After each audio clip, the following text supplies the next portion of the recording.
Here in the US, we have witnessed utter chaos in the first month of Trump's time back in office.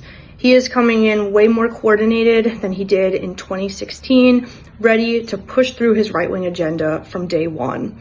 His cabinet is filled with billionaires and right-wing loyalists ready to answer his beck and call. On day one, he passed over 70 executive orders with very clear enemies in mind, particularly immigrants and trans people. He made it so now that ICE can enter churches, hospitals, and schools. He banned gender-affirming care for trans minors. He has banned trans participation in sports, and much, much more. It's very clear that he wants to scapegoat these groups, and this is very coordinated by the far right.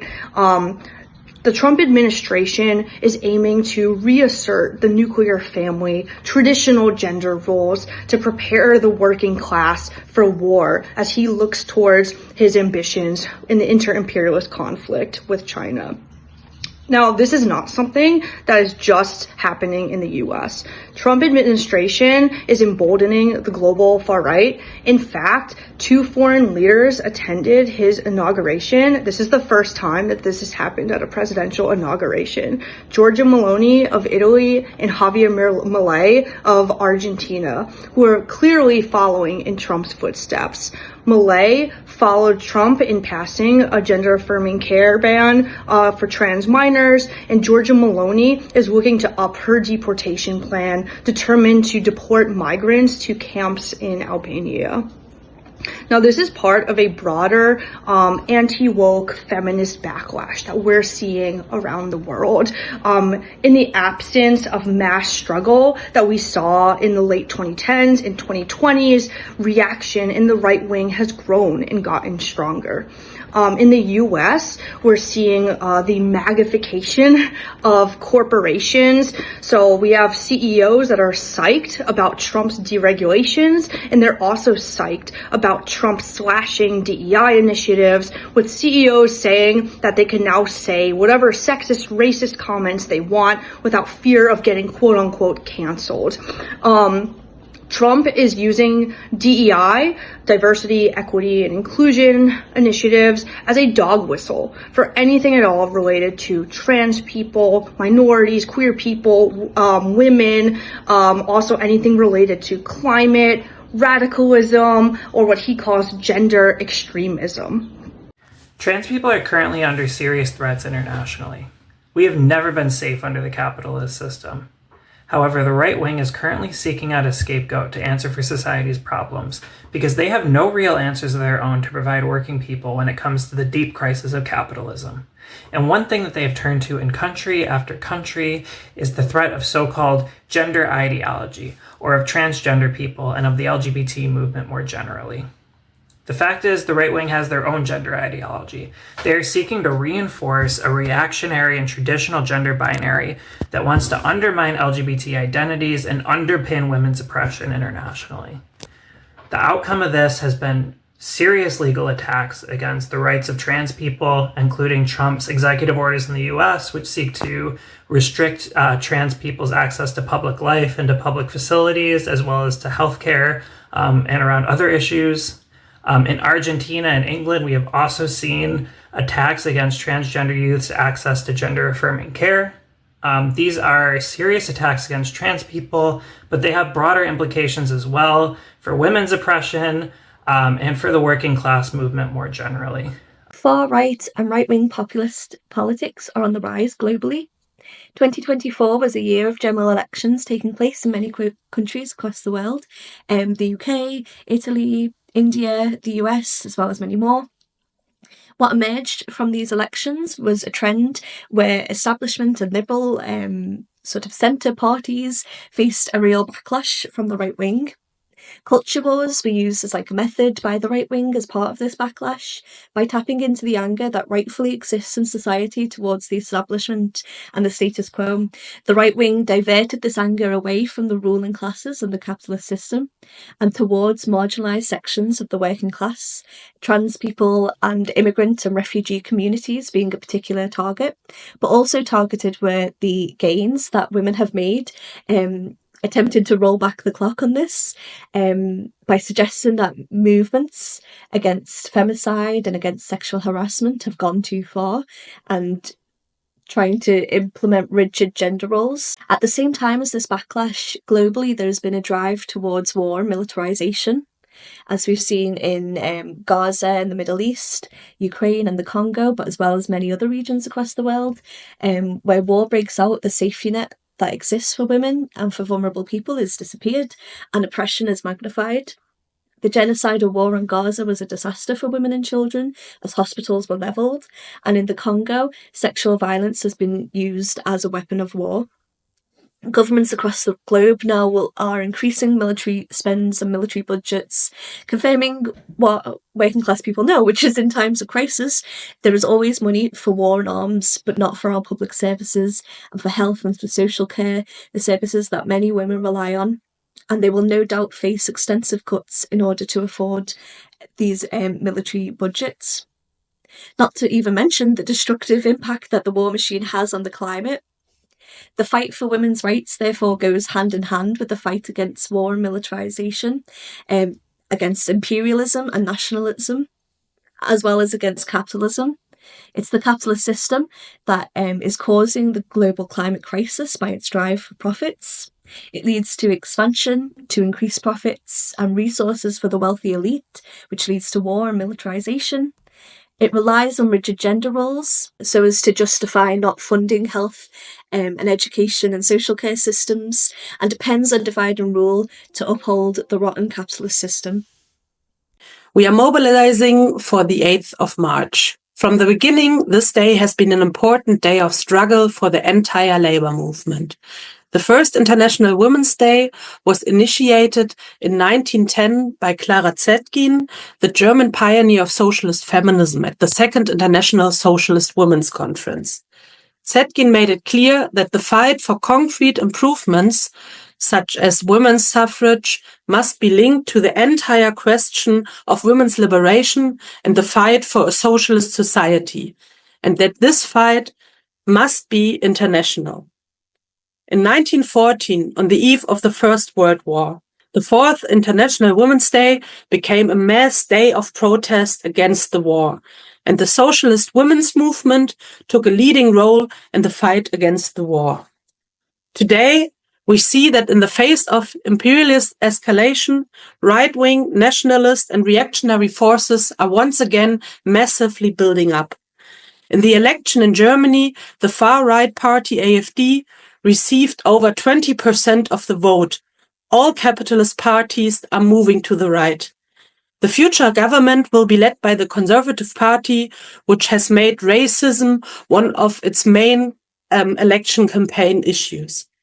The agenda of the right-wing forces is similar internationally. Attacks on trans rights, refugees and migrants, attacks on democratic rights, anti-feminism, gifts for the rich, massive increases in military spending, and attacks on education, labor, health, social services, culture and climate. This year, our resistance must therefore also be seen in the context of the fight against the right and its agenda. And we've seen this, around the world, from the strikes that happened amongst doctors in India to more recently the Gaza solidarity movement. And a lot of times we see women and queer people at the front of these. Thousands of people have been out in the streets in Argentina, called by unions, LGBT groups, and women's groups, protesting Malay's reactionary language around trans people. And there have been protests popping up around the US that seek to oppose Trump's attacks on transgender history and on gender-affirming care for minors. An important development here in Germany is that in response to the shift to the right, the left party has developed an enormous momentum and is entering the Bundestag, the German national parliament, significantly strengthens. It is the only party that has brought social issues to the fore. During the election campaign, over 30,000 people joined the left party and became active, especially young people and women. more and more people realize it is not enough just to be against the far right. There must be an alternative from the left. And we need an organized political approach to fighting racism and fascism that goes beyond demonstrations. To develop real power, we have to organize and combine our struggles. That is why the SAV, the Socialist Alternative here in Germany, we are part of the Left Party and we want to help to build it. But it is also clear that we need a left anti-establishment party that is rooted in the extra parliamentary struggle in the workplaces, in the schools, universities, and neighborhoods, and has a socialist program. The capitalist party, whether Social Democrats or Greens, are no protection against the shift to the right. With their policies, in the interest of the banks, the big business, and the rich, they have prepared the ground for the rise of the far right. They have themselves driven the massive propaganda against immigrants and attacks on refugees. In the fight against the right, the trade unions must go on the offensive. Strikes for higher wages and better working conditions must be linked to campaigns against sexism, racism, and homophobia. For the common interest of the working class and youth, regardless of origin, gender, or sexual orientations. Strikes are the most effective way to show who can bring the country to a standstill when right-wing governments try to push through their reactionary offensive. To build strong movements and strikes, we need a program that explains concretely how social issues are tightly linked to the issues of oppression, of climate crisis, of war, and the capitalist system in general. So everyone, out on the International Feminist Day of Struggle. Nós precisamos da luta coletiva. A nossa força está no nosso número. Somos muitas. Nós podemos parar a engrenagem desse sistema quando protestamos, quando fazemos greves, quando afetamos o lucro e a produção deles. A direita e a extrema-direita crescem no mundo e eles querem nos atacar, mas nós organizamos o contra-ataque. Foi assim na Argentina, em fevereiro, quando o presidente Milei propagou discursos contra mulheres e a diversidade. A resposta foi milhares nas ruas, na marcha Orgulho Antifascista e Antirracista. Aqui no Brasil, quiseram ano passado restringir ainda mais o acesso ao aborto. A resposta foi imediata, com protestos em todo o país. Nós só podemos derrotar a direita com um programa de oposição real. Um programa que, ao invés de promover a fome, garanta comida no prato para todas as pessoas. Um programa que, ao invés de promover a guerra como eles fazem, promova segurança e paz. Um programa que, ao invés de promover o desemprego e a superexploração, garanta trabalho com melhores condições, melhores salários, menores jornadas e que seja fonte de realização. Aqui no Brasil, explodiu ano passado a luta contra a escala 6x1, a jornada de trabalhar 6 dias e folgar apenas 1, jornada muito comum às mulheres. São as mulheres também que estão na luta contra a violência policial, contra as mortes promovidas pela polícia. São as mulheres também que estão na luta pela sobrevivência devido às enchentes que aconteceram no Jardim Pantanal e em outras regiões de São Paulo.